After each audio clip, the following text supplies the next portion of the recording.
धन्यवाद सूरज. सर्वांना जय महाराष्ट्र. जय महाराष्ट्र. मंचावर उपस्थित सर्व मान्यवर, या मराठी मातीला वंदन करतो. तर आता सर्वात प्रथम आपण दर दिवशी उठतो तेव्हा या मराठी मातीला आपण वंदन केलं पाहिजे. कारण आपलं सौभाग्य असं आहे की आपण या मराठी मातीमध्ये जन्मलो आहोत. छत्रपती शिवरायांच्या भूमीत जन्मलोय, डॉक्टर बाबासाहेब आंबेडकरांच्या भूमीत जन्मलोय आणि थोर महान अशा संतांच्या भूमीत जन्मलोय. आणि हे सौभाग्य फक्त मराठी माणसाला लाभलेलं आहे. त्यासाठी तुम्ही सर्व भाग्यवान आहात. त्यासाठी काय इतका मोठा इतिहास या मराठी मातीला आहे, या महाराष्ट्र राज्याला असून देखील आज आपण इकडे काय म्हणतोय, मराठी माणसा जागा हो. मराठी माणूस झोपलाय कुठे हो? काय वाटतं तुम्हाला कुठे झोपला असेल? मराठी माणूस हा स्वतःच्या प्रपंचामध्ये झोपलाय का? मराठी माणूस खरंच स्वतःच्या प्रपंचामध्ये अडकून श्रीमंत झालाय का? मराठी माणूस राजकारणामध्ये मोठा होतोय का? तो मराठी माणूस आहे कुठे? झोपलाय कुठे? तर मराठी माणूस झोपेचं सोंग घेतोय. मराठी माणूस जर झोपला असता तर त्यांना आम्ही उठवलं असतं. कारण गेल्या अनेक वर्ष हा मराठीचा लढा या महाराष्ट्र राज्यामध्ये सुरू आहे. अनेक राजकीय पक्ष हा मराठीचा लढा लढत आहेत. आज 2024 मध्ये आपण अजून तेच म्हणतोय, मराठी माणसा जागा हो. ही वेळ का आली आहे माहितीये का? ही वेळ यामुळे आली आहे की आपण मराठी माणसं एकत्र नाही आहोत. आपल्या मधले हेवे दावे आपण बंद करत नाही आहोत. आपण मराठी माणसाला मोठं करण्याची आपली वृत्ती ठेवत नाही आहोत. मराठी माणसांनी जर एकत्र येऊन मागे जे झालं ते आपण विसरून जाऊ. पण आज आपल्या डोळ्यासमोर आज येणाऱ्या या 2 दिवसानंतर निवडणुकाचा मतदान आहे. आणि या मतदाना दिवशी जर आपण आपली मराठी मतदानाची जर ताकद दाखवली तर तुम्हाला हे राजकीय लोक गृहीत धरणार नाही. आज या एक भाषिक मराठी राज्यातल्या ह्या मुंबई शहरामध्ये आता सर्व मान्यवरांनी हा इतिहास तुम्हाला सांगितलाय, तो मी काय पुन्हा सांगणार नाहीये.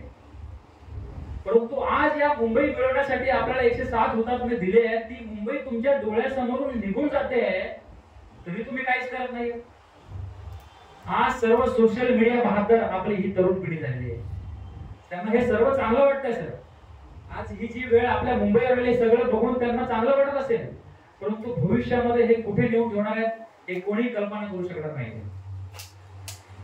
एक काळ असा होता की आपल्यासोबत ही परकीय शक्ती जी होती, ही परप्रांतीय शक्ती जी होती, पैशाच्या जीवावरती ताकदीच्या जीवावर लढायचा प्रयत्न करत होती. पण ताकदीने मराठे कधी हारले नाहीये.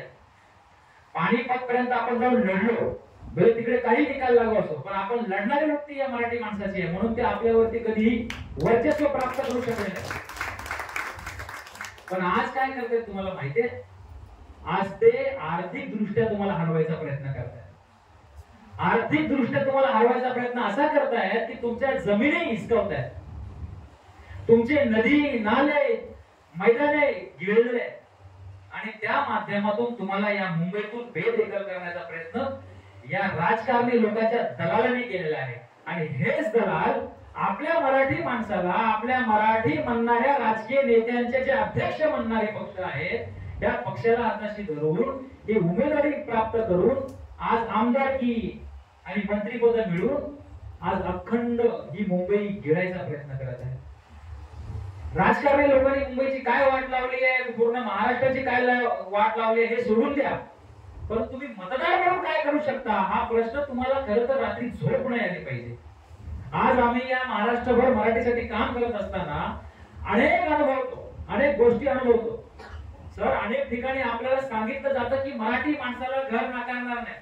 परवा आम्ही आमचे सहकारी आज हे उमेदवार, अपक्ष उमेदवार म्हणून आहेत, त्यांची भेट घ्यायला गेलो. या गिरगाव क्षेत्रामध्ये अनेक अशा इमारती आहेत तिकडे मराठी माणसाला घर नाकारलं जात आहे. विलेपार्ले क्षेत्रामध्ये घर नाकारलं जाते, बोरुलीमध्ये घर नाकारलं जात आहे, कांदिवलीमध्ये घर नाकारलं जात आहे. ते काय, मी स्वतः एका मराठी संघटनेचा अध्यक्ष गोवर्धन देशमुख याला मीरा रोड मध्ये मराठी म्हणून घर नाकारलेलं आहे. आणि महाराष्ट्रामध्ये पहिला गुन्हा आम्ही मराठी माणसाला घर नाकारले म्हणून याच मराठी एज्युकेशन समितीने दाखल केले. आज अनेक ठिकाणी जाहिराती होतात की मराठी माणूस नॉट अलाउड. तुम्ही पाहता की नाही सोशल मीडिया, मराठी माणूस नॉट अलाउड. आज मुलुंड सारख्या ठिकाणी एक महिला भगिनी आमची, त्यांना देखील ऑफिस नाकारलं गेलं.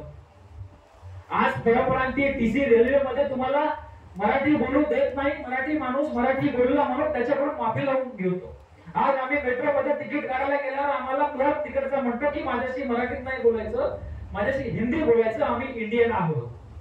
इंडियन आहोत तुम्ही आणि मराठी माणूस काय पाकिस्तानी? ही वृत्ती कोणी तुमच्यामध्ये बिंबवलेली आहे? ही वृत्ती या परप्रांतीय स्थलांतरित लोकांनी मराठी राजकारणाला हाताशी धरून महाराष्ट्रामध्ये फूट पाडलेली आहे.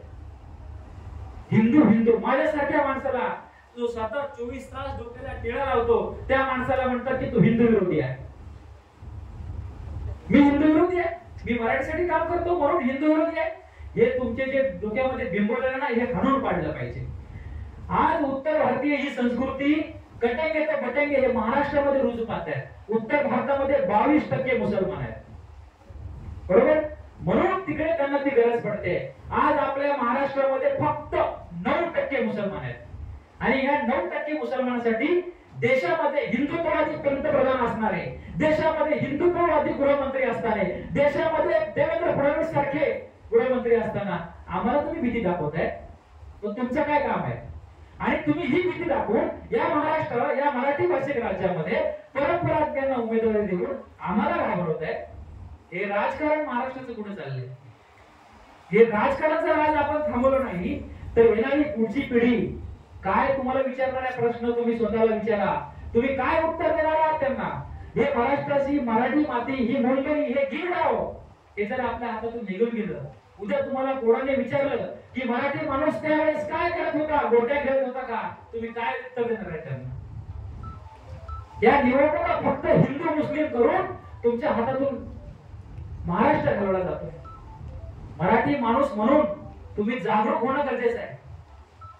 लाचार सारखे आमचे राजकीय नेते, कुठलाही राजकीय नेता एकही मराठीसाठी ठाम नाही राहिला.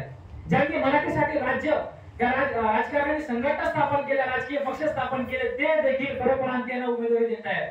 आज या महाराष्ट्रामध्ये 36 आमदार परप्रांतीय आहेत. हे लाज वाटली पाहिजे प्रत्येक मराठी माणसाला.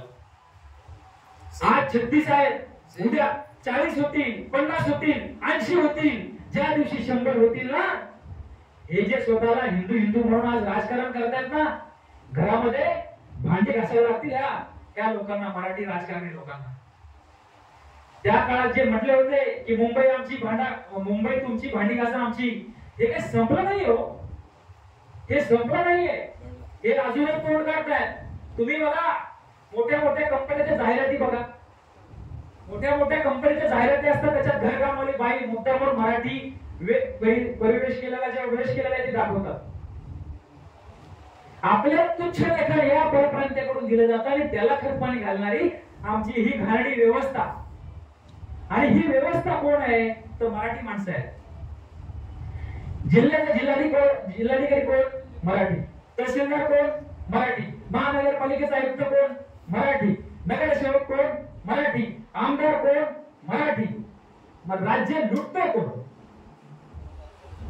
मग हे राज्य लुटणारे हे दलाल या बाहेरून येणाऱ्या लोकांना हाताशी धरून आपल्या जमिनी बळकावतायत आणि म्हणून आपल्याला गिरगाव सारख्या भागातून बेदखल व्हावं लागतंय. आज काय परिस्थिती आहे? आज आपल्या गिरगाव या ज्या विधानसभा क्षेत्रामधून आमचे ठाकूर साहेब उभा आहेत, या विधानसभा क्षेत्रामध्ये मराठी माणूस उमेदवार मिळून आहे तुम्हाला?